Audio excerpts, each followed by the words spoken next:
So what are like the societal and individual level things that we can be doing to prevent us even getting these chronic diseases? Like the simple things. I'll tell you the simplest thing that we can do.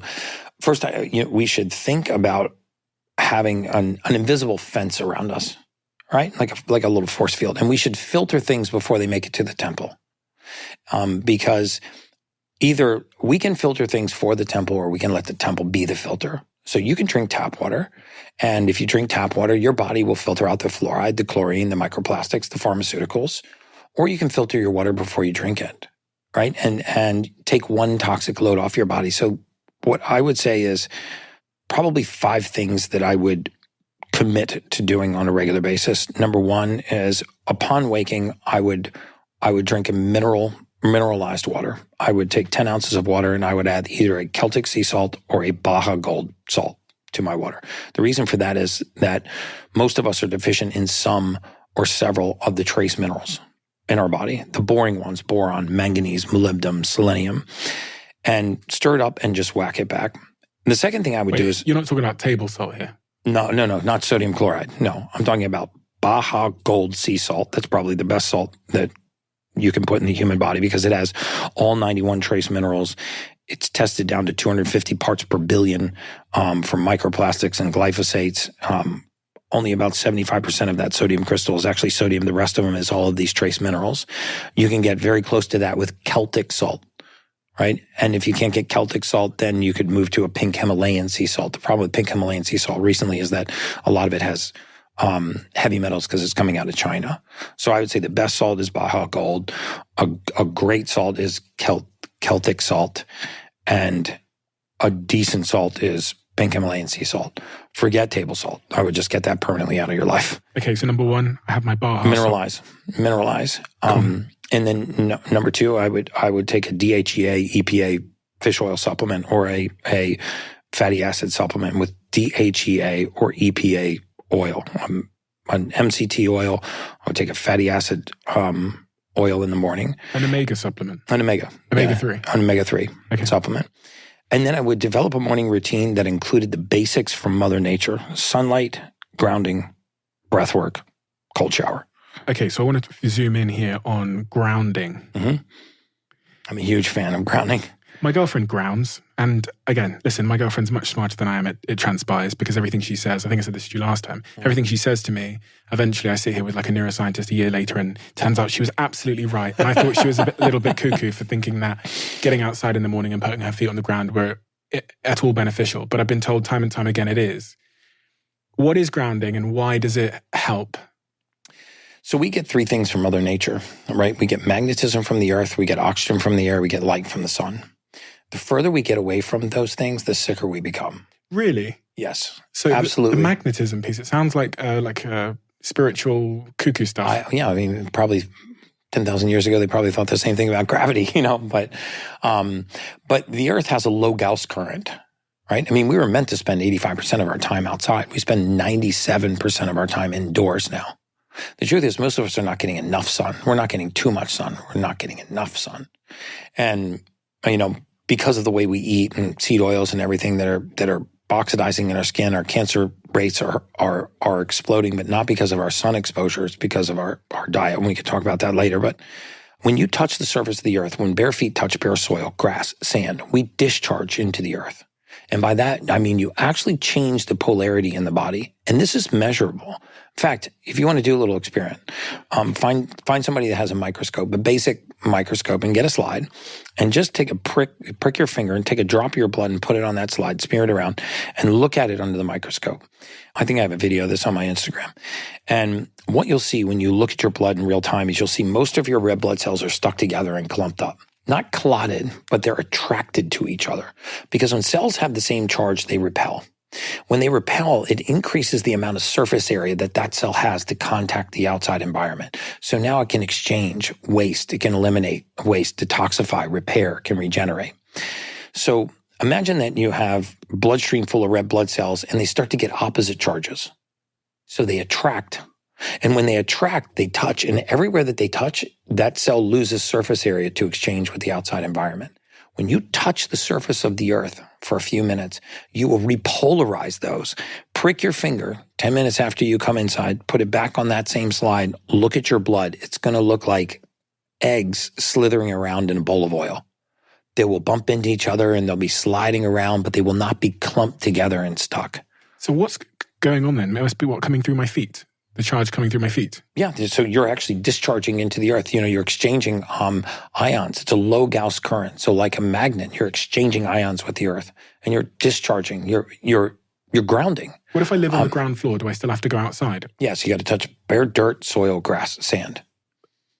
Why can't I, if I live on the ground floor, why doesn't the floor in the lower floor of the house? Because that insulates you from the Earth's magnetic field. There's usually steel, concrete, wood. There's other barriers, tile, asphalt. There are things that actually prevent you from actually contacting the surface of the Earth. There are grounding mattresses that you plug into the ground wire, and then that ground wire, if you look at how the grounding a circuit occurs, at some point is running directly into the ground. There will be a pole in the ground that is connected, usually by copper, to that wire and connected to your outlet to ground that outlet. Can't I just get some kind of mat that has the same charge? You could get a PEMF mat. But again, one of the things I get a lot of flack of is saying that you have to buy all of this expensive equipment. So there's two ways to do it.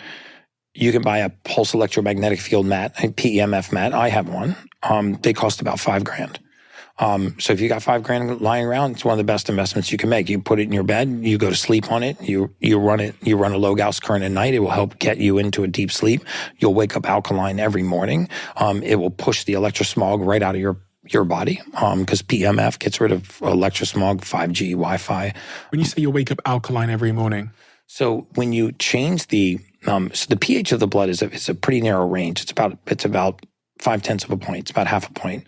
And it's a complete fallacy that you can change the pH of the blood by drinking alkaline water. Alkaline water will not actually change the pH of your blood. If you want to change the pH of your blood, amongst other things, you apply a low Gauss current. pH stands for potential hydrogen. It's a charge. And so by running a low Gauss current through the body or touching the surface of the earth, you actually can move the pH of the blood slightly. And that does? An alkaline state is a disease-free state. The more acidic we get, the sicker we become. And so if we want to move the pH of the blood slightly, if we want to wake up alkaline, if we want to run a low Gauss current through our body, we can either touch the surface of the earth or buy a PEMF mat. So they've done tests where someone lays on a PEMF mat for a certain amount of time. They then do a blood test and they find that their blood is more alkaline. Yes. Yes, and that separation of blood cells you can see instantly getting off of a PEMF mat. Again, I've got videos of me doing this to my production manager in my house, breaking his finger, putting it on a slide, putting on the PEMF, and actually looking at it afterwards. The second thing I would do is I would learn to do breath work. I use something called a Hypermax, which is based on Dr. Van Arden and Dr. Otto Warburg's Nobel Prize winning work, and that is it's called multi-step oxygen therapy, where you actually take an oxygen concentrator, you fill up a bag full of 900 liters of 95% O2, and you actually just breathe that 95% O2 for 10 to 12 minutes while you're active on a treadmill. But if you don't want to have an EWAT, exercise with oxygen therapy machine, you can learn to do breath work, engage the auxiliary muscles of respiration, get oxygen down into the lobes of your lungs and out of the apex of your lungs. One of the articles that I quoted that turned out not to be a study, and I still can't find the reference for it, was that after age 35, 90% of people will never sprint again. And again, I haven't been able to find if that came from a clinical study or if it was an article, but whether or not that's true, the vast majority of people stop engaging their auxiliary muscles of respiration. Really exercising our diaphragm, using the intercostal muscles between our ribs, pushing air down into lobes of our body. And as our posture collapses and our CO2 rises, if you think about the expired air in your body from the tip of your nose and the tip of your mouth all the way down your esophagus, out your bronchioles, into the farthest reaches of your lungs, that's all expired air. Until you get the oxygen all the way down and out to the edges of the lung, you're not getting oxygen into the bloodstream. So as we age and our posture collapses, our respiratory rate gets more and more shallow. We're essentially hyperventilating carbon dioxide, right? And which is accelerating aging. I mean, aging is, the presence of oxygen is the absence of disease. And so by just learning how to do breath work, so one, I would ground. Two, I would learn to do breath work. I do a Wim Hof style of breath work. I do 3 rounds of 30 breaths with an extended breath hold every single morning. It is the one thing that I never, ever, ever, ever miss. Why? Ever. Because I make little promises to myself and I try to keep them. And I find that I lose confidence in myself when I consistently break really small promises to myself. And I think a lot of people do this. And our bodies crave consistency. And so you lose confidence in yourself.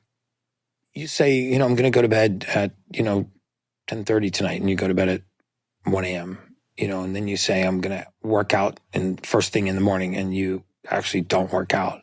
Or you get up in the morning and you say, I listened to that podcast, I'm going to do what Gary said, I'm going to ground and get some sunlight, and I'm going to do some breath work, and then you actually don't do it. So the little internal promises that you make to yourself.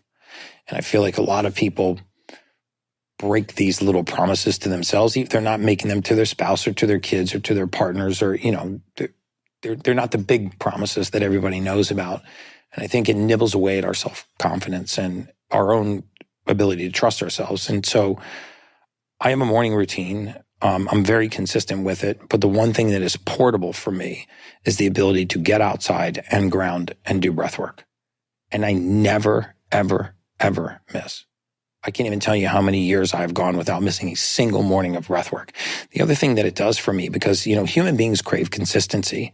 So if within 30 minutes of waking every day, no matter what time zone you're in, you're doing 3 rounds of 30 breaths, your body begins to zero in on that, and it begins to understand that that's the morning. This is go time.